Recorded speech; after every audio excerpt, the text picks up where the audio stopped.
영상을 먼저 하나 보도록 하겠습니다.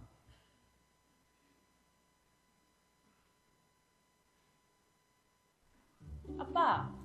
누구세요? 아빠. 이 시간에 어떻게 전화를 쟤는 그만뒀냐? 아니야. 여보세요, 엄마, 나예요.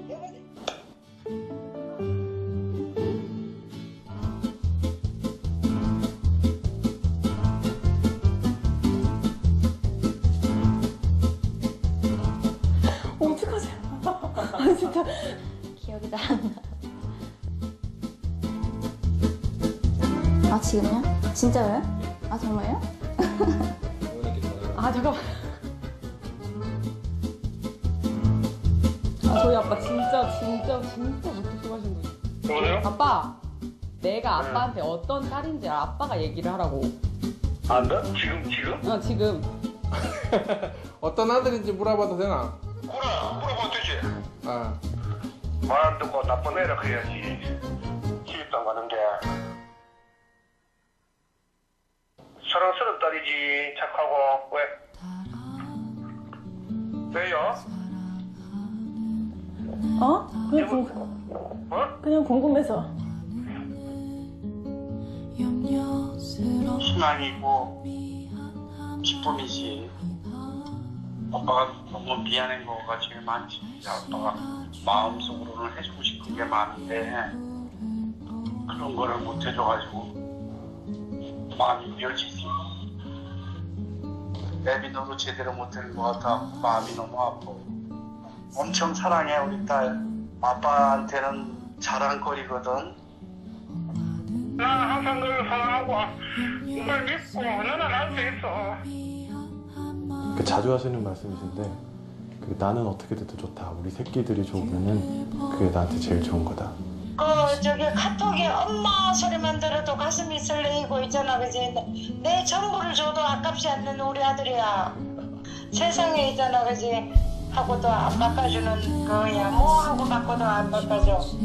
아, 우리 딸은 정말 아빠가 사랑하는 딸이야. 없으면 못할 것 같은 아주 아빠의 분신이면서도 아주 그냥 좋아하는 사랑스러운 딸.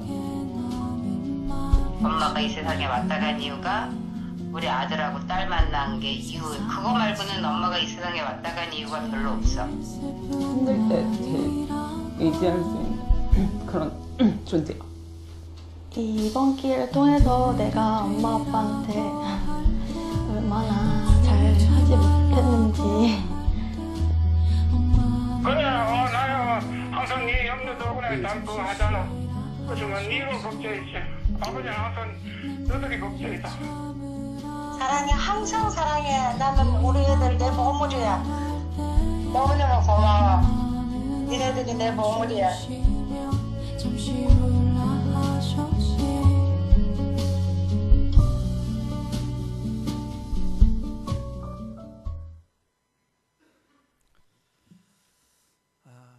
부모와 자식의 관계는 참 말로 다 할 수 없는 특별한 관계인 것 같아요.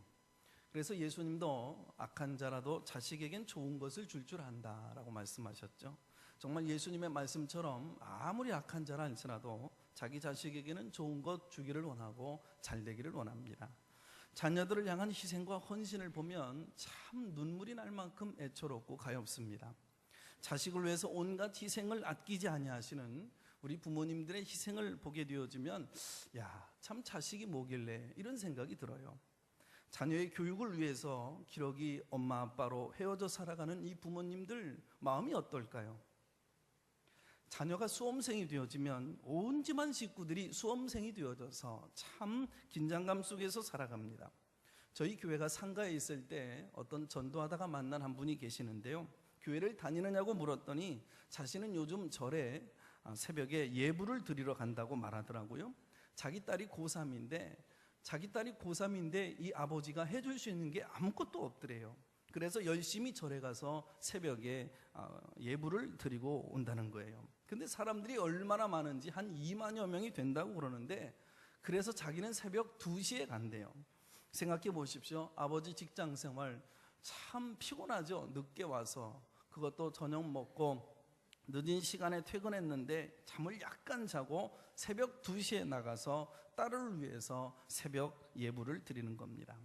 몇 년 전에는 한 중소기업의 사장이었던 한 분이 기러기 아빠인데 회사가 몹시 어려워지니까 유학 보낸 아들의 유학비를 보내기 위하여서 이제 은행에 권총 강도가 되어져서 결국 잡힌 적이 있더라고요. 또 얼마 전에는 서울 아파트에서 4년 전인데 아들을 뉴욕으로 유학 보낸 어머니가 이 수억 원의 이 유학빚을 져고 그래서 이것을 갚을 길이 없어서 고민 끝에 투신 자살을 한 일이 안타까운 게 있었습니다. 그리고 보도에 의하면 상당수의 많은 어머니들이 자녀들의 학원비를 마련하기 위하여서 노래방에 도우미로 활동하고 있다는 거예요. 혹시 이 자리에 노래방에 도우미 있으십니까? 한번 손 한번 들어보실래요? 자식이 뭐길래 자식을 위해서 부모가 수험생이 되어야 하고 자식이 뭐길래 엄마 아빠가 기러기가 되어져야 되는지 자식이 도대체 뭐길래 엄마가 노래방까지 나가서 도우미가 되어져야 되는지 참 모르겠습니다. 성경에 보면 다윗의 아들 압살롬이 죽었어요. 압살롬이 누굽니까? 다윗의 아들이죠. 그럼에도 불구하고 이 아버지의 왕권을 찬탈해서 그리고 아버지를 죽이기 위해 쿠데타를 일으켰던 장본인입니다. 그래서 마침내 왕권을 찬탈하고 이 왕권을 접수한 다음에 궁궐에 있던 그 아버지의 후궁들을 백주의 옥상에서 욕을 드러내 보인 사람이죠. 그럼에도 불구하고 아버지 다윗은 그 아들 압살롬이 죽었다는 이 소식을 들었을 때 가슴을 찢어가며 내 아들 압살롬아, 내 아들 압살롬아, 참아라리 내가 너를 대신하여 죽었으면 나았을 것을 사무엘하 18장 33절에 통곡하며 외치는데 왕의 마음이 심히 아파 문 위층으로 올라가서 우니라. 그가 올라갈 때 말하기를 내 아들 압살롬아, 내 아들 압살롬아, 차라리 내가 대신하여 죽었더라면 내 아들 하였더라. 이것이 부모의 마음입니다. 자식이 아프면 차라리 내가 대신하여 아프기를 바라고 자식이 힘들어하면 부모는 배나 더 힘들어하는 것이 우리의 부모님이십니다. 아무튼 자녀는요 우리 부모에게 있어서는 가장 큰 위로고 기쁨이고 또 축복이 되어지기도 하지만 가장 큰 슬픔이요 가장 큰 아픔이 되기도 하고 고민거리가 되기도 합니다. 자식이 부모에게 준 그 기쁨이 얼마나 큰 기쁨이었습니까? 자식이 부모에게 던져준 이 기쁨은 돈으로 계산할 수가 없어요. 엄마 아빠를 알아보고 눈웃음을 칠 때, 아장아장 걸음마를 걸을 때에 말을 배워서 엄마 아빠 첫말을 내디딜 때는 참 우리의 애간장이 타죠. 말로 표현할 수 없는 기쁨입니다. 어린 자식을 목마 태우고 함께 뛰놀고 뒹굴며 행복해하는 아버지의 모습을 상상해 보십시오. 하지만 자녀처럼 참 부모의 마음을 아프게 하고 속을 휘집고 정말 썩이고 속상하게 하는 이도 없습니다. 얼마나 많은 부모들이 자식 때문에 눈물을 흘리고 있고 또 상처를 받고 있고 한숨을 짓고 있는지, 오늘도 그 자식 때문에 잠못을 이루고 있는지. 자녀는 부모에게 있어서 가장 큰 기쁨의 존재로 누리기도 하지만 가장 큰 고민덩어리요, 가장 큰 한숨이요, 가장 큰 슬픔이 될 수도 있습니다. 이것이 잘 보여주고 있는 본문이 오늘 본문의 주인공 요셉이에요. 요셉은 야곱의 11번째 아들이랍니다. 야곱은 누구보다도 11번째 이 아들인 이 요셉을 너무나도 사랑했는데 그 사랑이 너무 심해서 편애를 한 거죠. 그러다 보니까 형들은 아버지의 편애를 받고 있는 동생 요셉, 그리고 형들 앞에 만나기만 하면 늘 꿈자랑하고 있는 이 요셉이 싫었던 게죠. 그러던 어느 날 형들이 양떼를 치고 있었는데 아버지의 심부름차, 형들이 양떼를 잘 치고 있는지 안 치고 있는지 안부를 묻기 위하여 찾아온 이 동생 요셉을 도대체 형들이 어떻게 합니까? 제발 살려줘, 잘못했어 애원하는 동생 요셉을 형들은 거절하고 외면한 채 애굽의 종으로 노예로 모슴으로 팔아넘겨 버립니다. 성매매죠. 그 형들은 요셉이 입고 있던 채색 옷을 염소를 잡아가지고 그 피를 옷에 묻혀서 아버지한테 달려갑니다. 아버지가 사랑하는 아들 요셉이 짐승에게 물려 찢겨서 죽었어요. 그리고 증표로 옷을 보여줍니다. 그때 이 아비 야곱의 마음이 어땠을까요? 천갈래 만갈래 찢어졌을 것입니다. 자기가 가장 사랑했던 기대요 희망이었던 아들 야곱이 짐승에게 찢겨 죽었다는 거예요. 그런데 성경에 보면 너무 슬퍼하고 아파하니 다른 아들이 위로해 주지만 그 위로를 거절하고 야곱이 이제 내가 스올로 내려가 아들에게 가리라 통곡하며 옵니다. 요셉은 아버지에게 크나큰 아픔의 아들이었습니다. 그런데 애굽으로 팔려간 요셉이 결론적으로 뭐가 되어졌습니까? 국무총리가 되죠.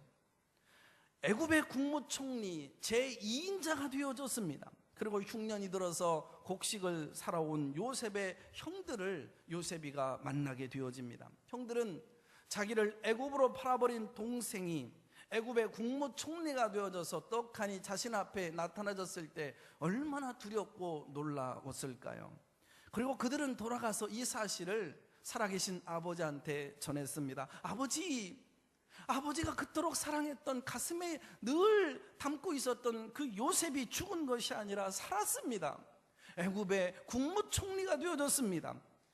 아버지 야곱은 아들이 죽은 줄로만 알았던 요셉이 살아있다는 말을 듣고 믿지 못하여 45장 26절에 보니 어리둥절하더라. 45장 27절에 보니까 아버지 야곱은 요셉이 자기를 태우려고 보낸 수레를 보고서야 기운이 소생한지라 성경은 기록합니다. 아들이 살아있다는 사실만으로도 아버지가 기운을 차립니다. 모든 씨름을 뒤로 하고 소생하게 되어졌는데 그 아들이 애굽의 국무총리가 되어져서 이제 그것을 아버지를 모셔오기 위하여 자기를 태우고 있는 이 수레를 보고서야 아버지가 더 기운이 소생되어졌다는 얘기입니다. 기운이 소생되어졌다, 이것은 힘이 솟아나고 있다, 기력과 활력이 살아나고 있다, 이 말인데 더 쉽게 말하면 아버지가 크게 기뻐했다, 이 말입니다. 저는 이 말씀을 묵상하면서 참 효도가 뭘까? 효도라는 게 다른 게 아니구나. 부모님의 기운을 소생하게 하는 거, 참 부모님의 기력을 살아나게 하는 것이 효도구나, 이것을 깨닫게 되어졌습니다. 우리는 효도를 거창하게 생각할 때가 많아요. 심청이가 아버지의 눈을 뜨기 위하여 공양 미 300석을 받고 인당수에 몸을 던진 것처럼 효도란 그 정도는 되어져야 된다고 생각합니다. 물론 고전에 보면 우리 조상들 초월한 효도를 하게 된 것을 보아요. 고사성어 가운데 백유읍장이라고 하는 고사성어가 있습니다. 이 유래를 보니까 한나라 때 백유라고 하는 효성이 아주 지극한 아들이 하나 있었어요. 그런데 어느 날 어머니로부터 잘못한 일이 있어서 매를 맞게 되어졌는데, 전에는 백유가 매를 맞아도 우는 일이 없는데 이번에는 몹시 흐느껴 울고 있거든요. 이를 이상하게 여긴 백유의 어머니가 물었습니다. 네가 전에는 매를 맞아도 우는 일이 없는데 오늘은 어찌하여 네가 울고 있느냐? 백유는 여전히 흐느끼면서 말합니다. 전에는 제가 맞을 때면 몹시 아파서 어머니의 기운이 왕성함을 할 수 있었는데 오늘은 아무리 내가 매를 맞아도 도무지 아프지를 않으니 이로써 미루어 볼 때에 어머니의 기력과 기운이 쇠약해지신 것이 아닌가 여겨져서 제 마음이 아파 슬피 우는 것입니다.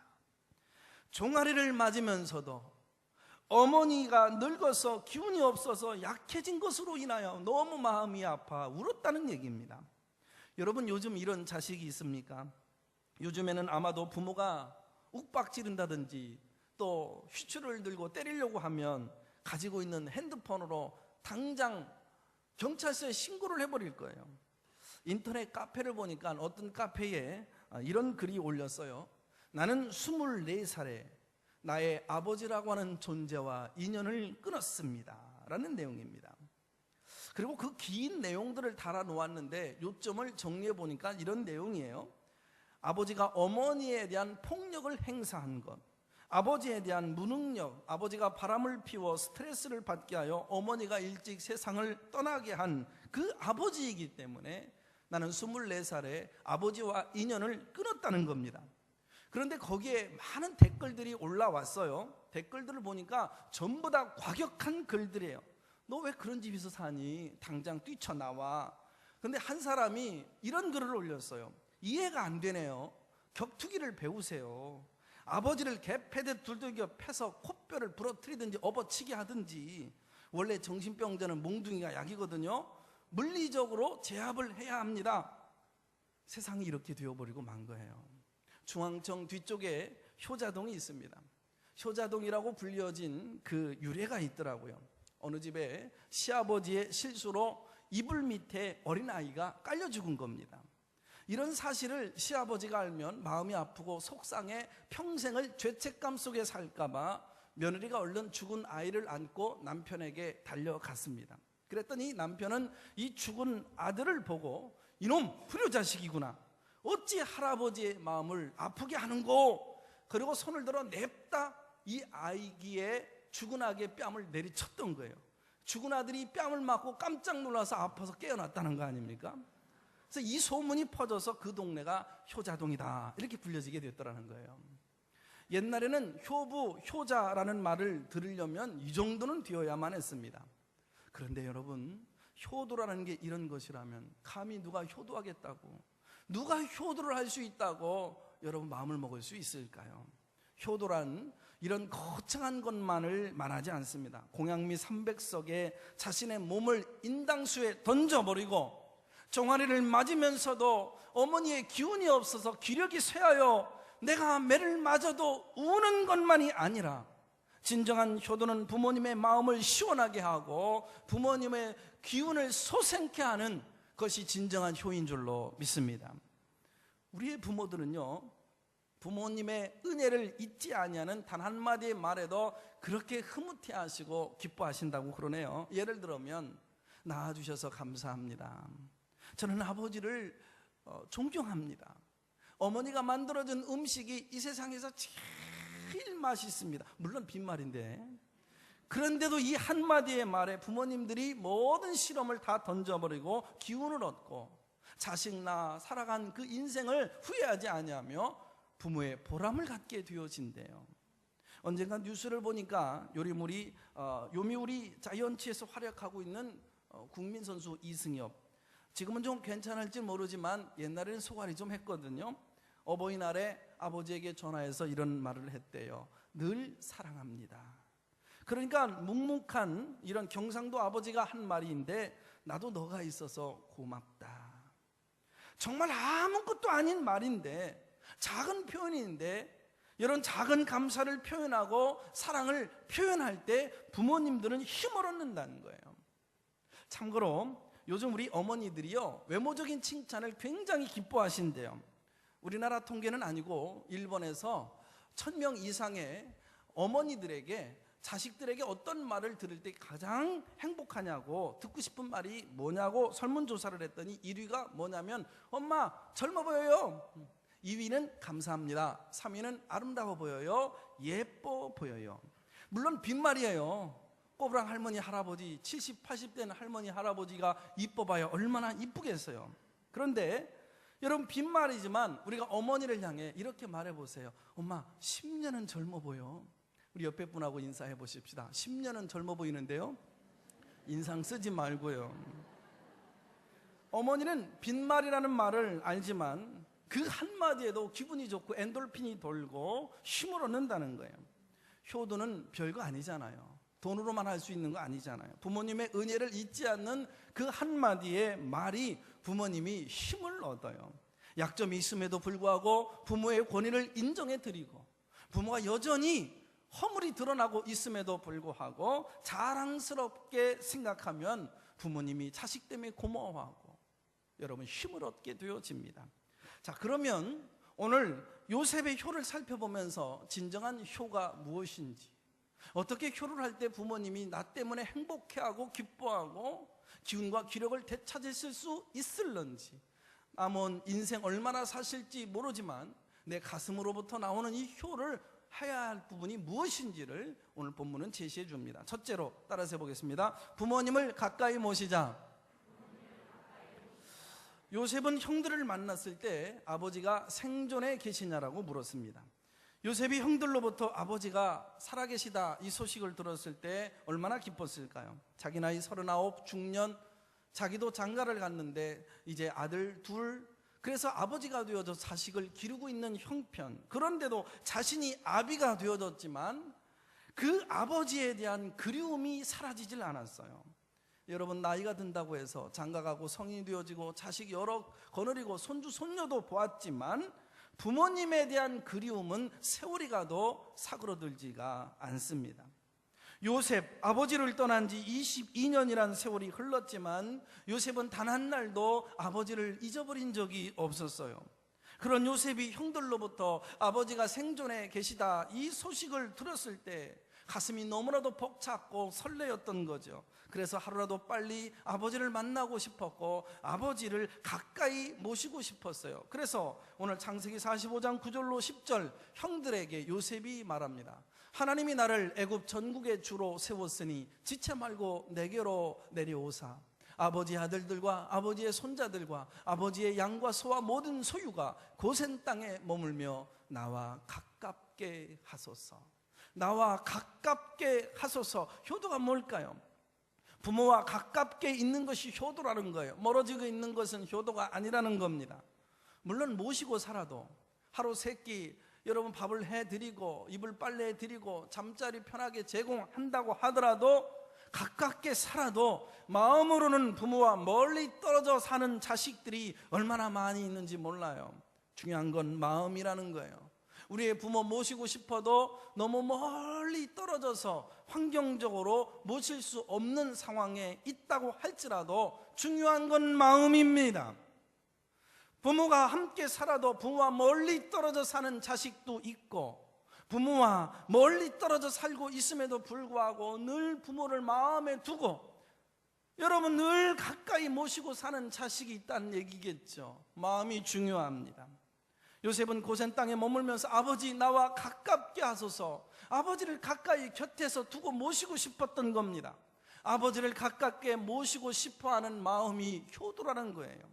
창세기 46장 29절 드디어 요셉이 아버지를 극적으로 만나는 장면, 아버지 하면서 아버지를 품에 끌어안고 엉엉 우는데 야곱이 30절 이 요셉에게 무슨 말을 던지냐면 요셉에게 이르되 네가 지금까지 살아있고 내가 네 얼굴을 보았으니 중요합니다. 지금 죽어도 족하도다.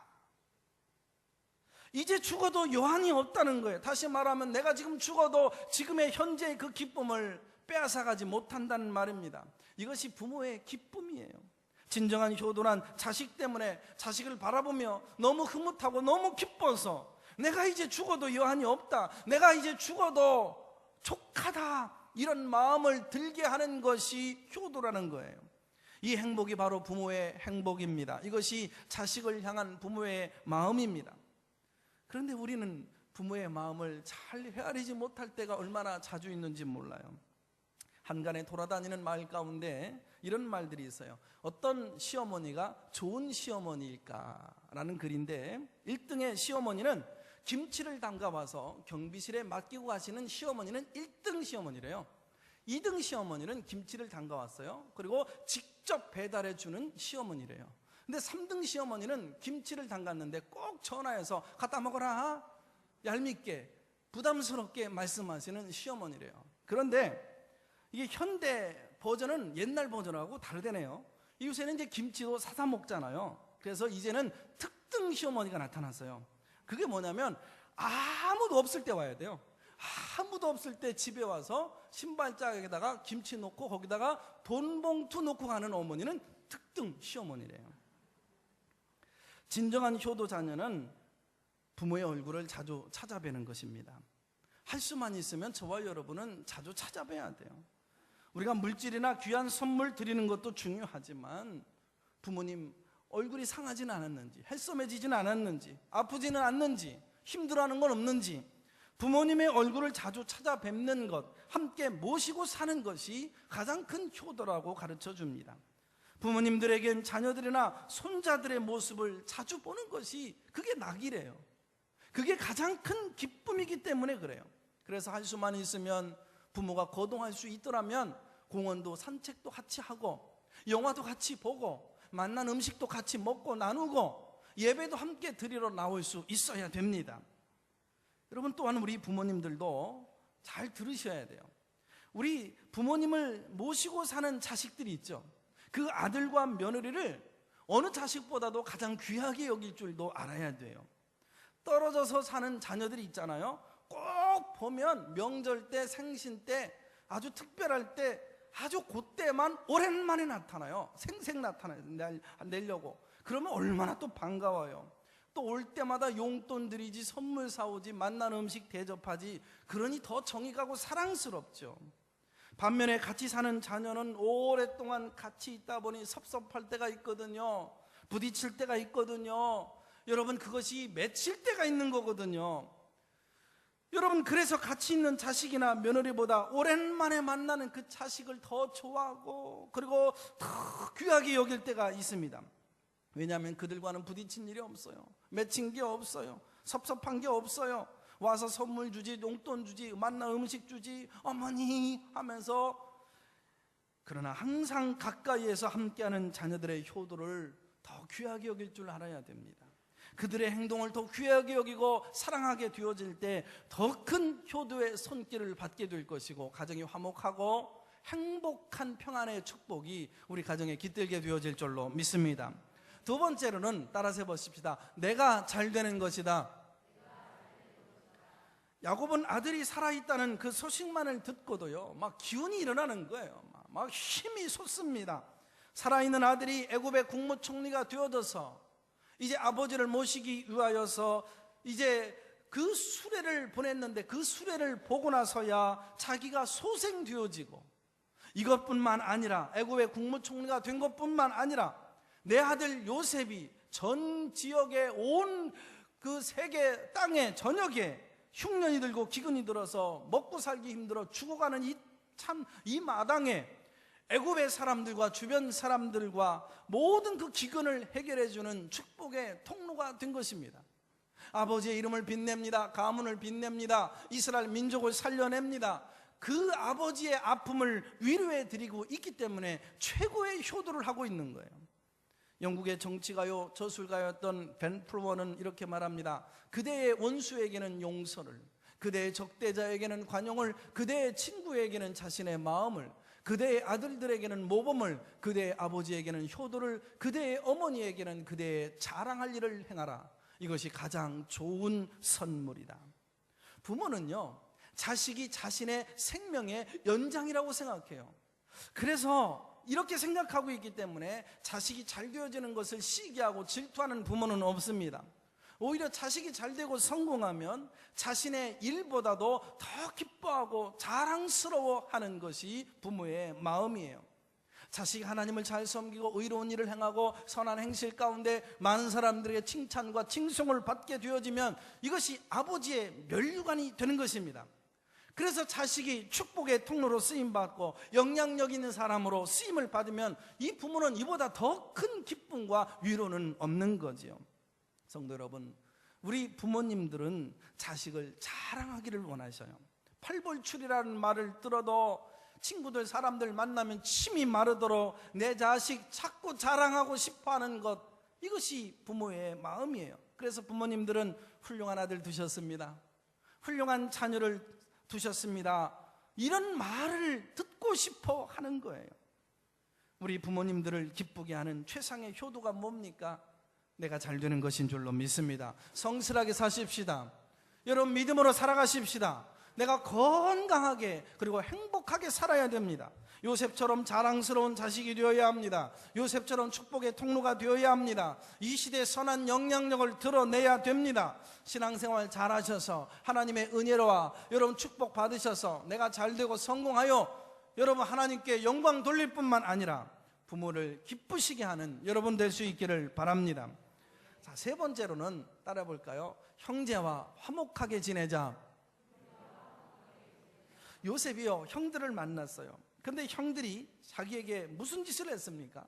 자기를 죽이려고 했던 자들 아니에요? 살려달라고 애원했지만 무자비하게 이 요셉을 종으로, 노예로 애굽에 여러분 팔아버렸던 무정한 자들입니다. 어찌 보면 이 형들은 왼수예요. 그런데도 45장 5절 성경을 보면 요셉은 자기 형들을 용서해요.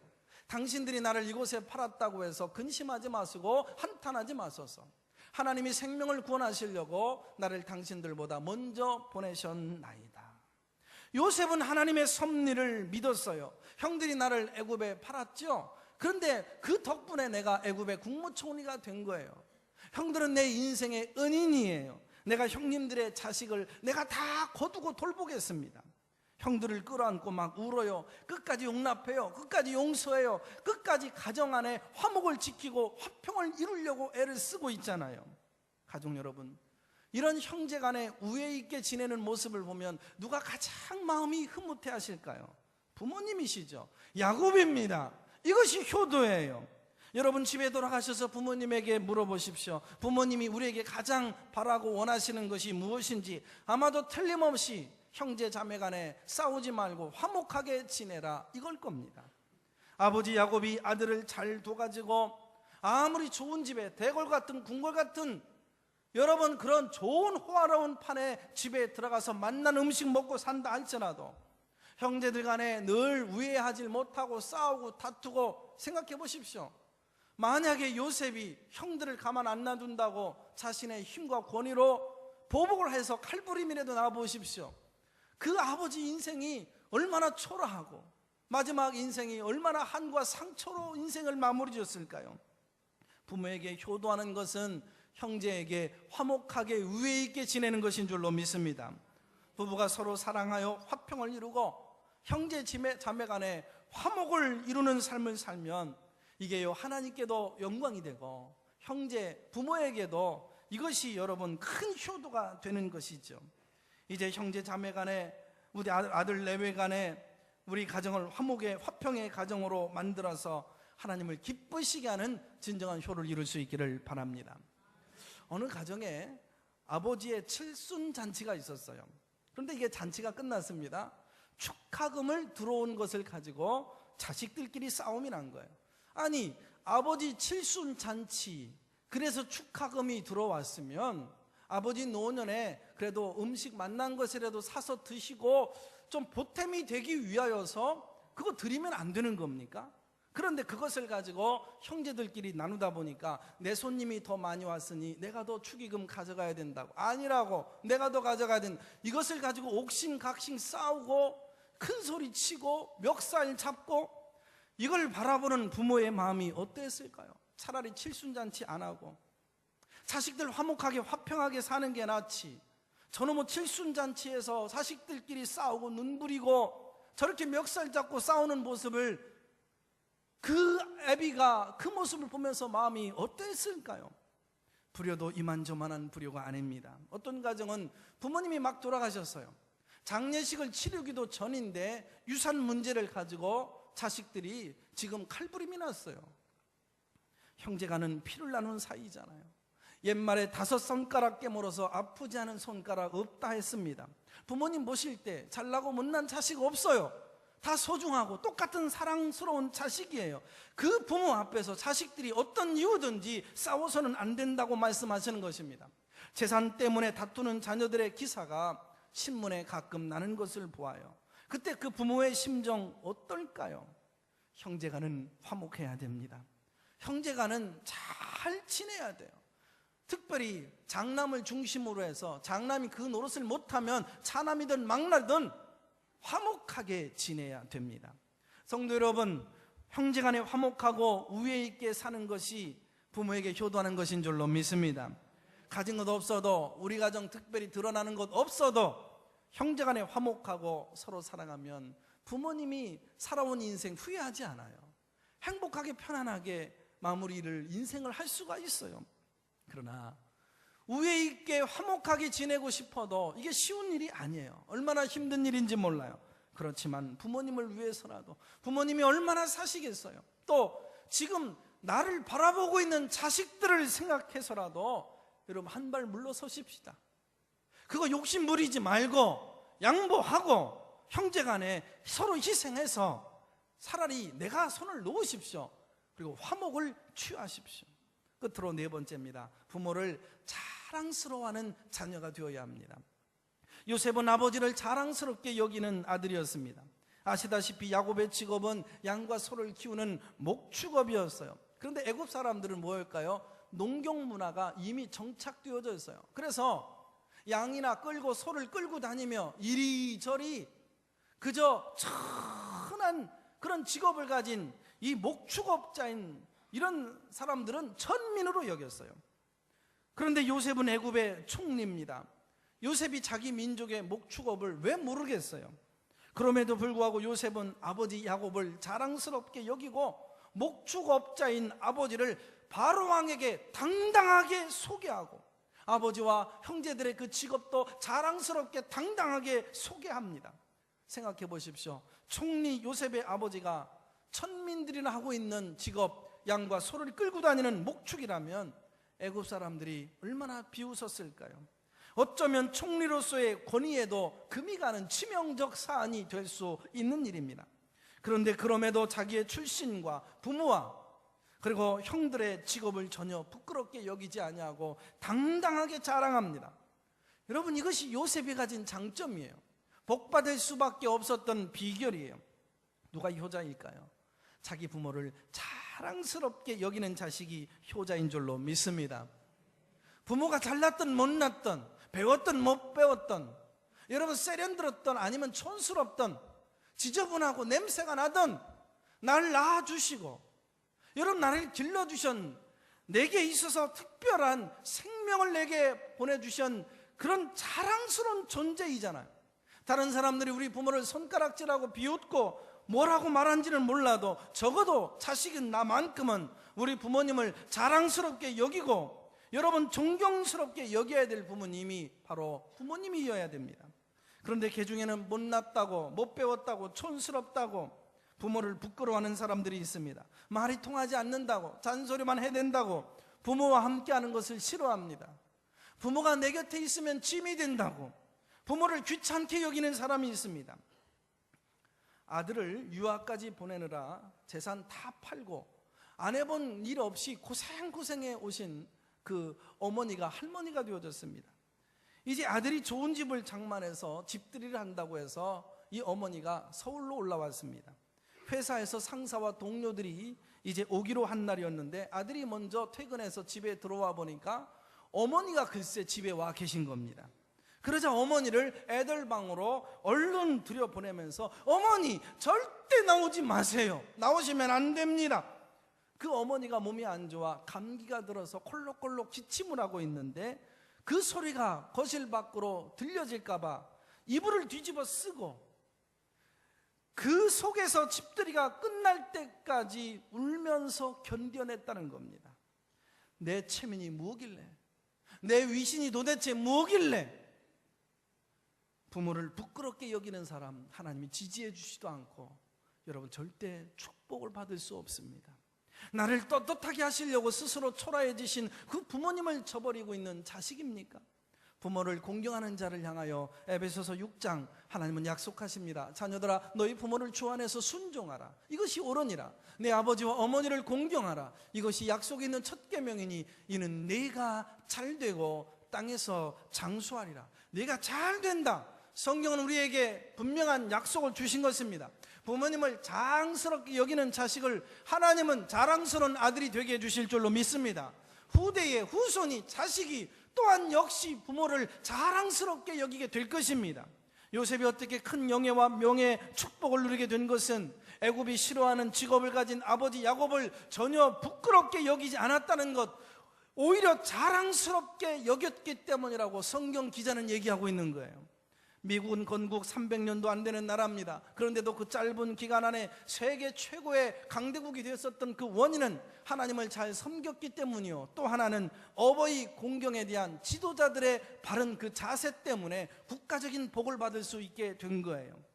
우리나라의 한 작가가 중국을 여행하다가 한 아들이 노쇠하여 돌아가실 날을 기다리고 있는 그 어머니를 무려 29일 동안 두 팔로 안고 있었다는 거예요. 어떻게 그렇게 할 수 있느냐고 작가가 질문이 있었는데 이분이 눈물을 글썽글썽하면서 이렇게 대답했대요. 나를 낳아준 어머니가 늙고 병들어 피골이 상접한데 어찌 자식으로서 안고 있지 않을 수 있겠습니까? 한 달 동안 자기 자식이 아닙니다. 늙고 병들어 냄새나는 그 어머니를 29일 동안 끌어안고 섬겼다는 얘기예요. 사랑하는 여러분, 어버이날이기 때문에 어버이를 생각하려고만 하지 마십시다. 어버이 주일이기 때문에 오늘 말씀 듣고 생각나서 부모에게 특별한 선물만 드려야겠다, 그럴 필요도 없습니다. 부모에 대한 우리의 마음이 한결 같아야 된다는 게 중요한 겁니다. 나를 위해 험악한 세월을 보내신 부모님 한시도 잊지 말아야 됩니다. 당신의 뼈를 깎아서 우리를 키우시고 당신의 피를 말려서 우리를 먹이신 그 부모님 업신여기지 말고 자랑스럽게 여겨야 됩니다. 비싼 호강보다 여러분 이것이 효지요, 맛난 음식보다 이것이 효입니다. 그럴 때 하나님은 나를 자랑스러운 하나님의 자녀가 되게 해주실 줄로 믿습니다. 진정 부모님을 사랑하고 공경하는 저와 여러분 되기를 주의 이름으로 축원합니다. 하나님, 이 아침 우리 모두 요셉의 효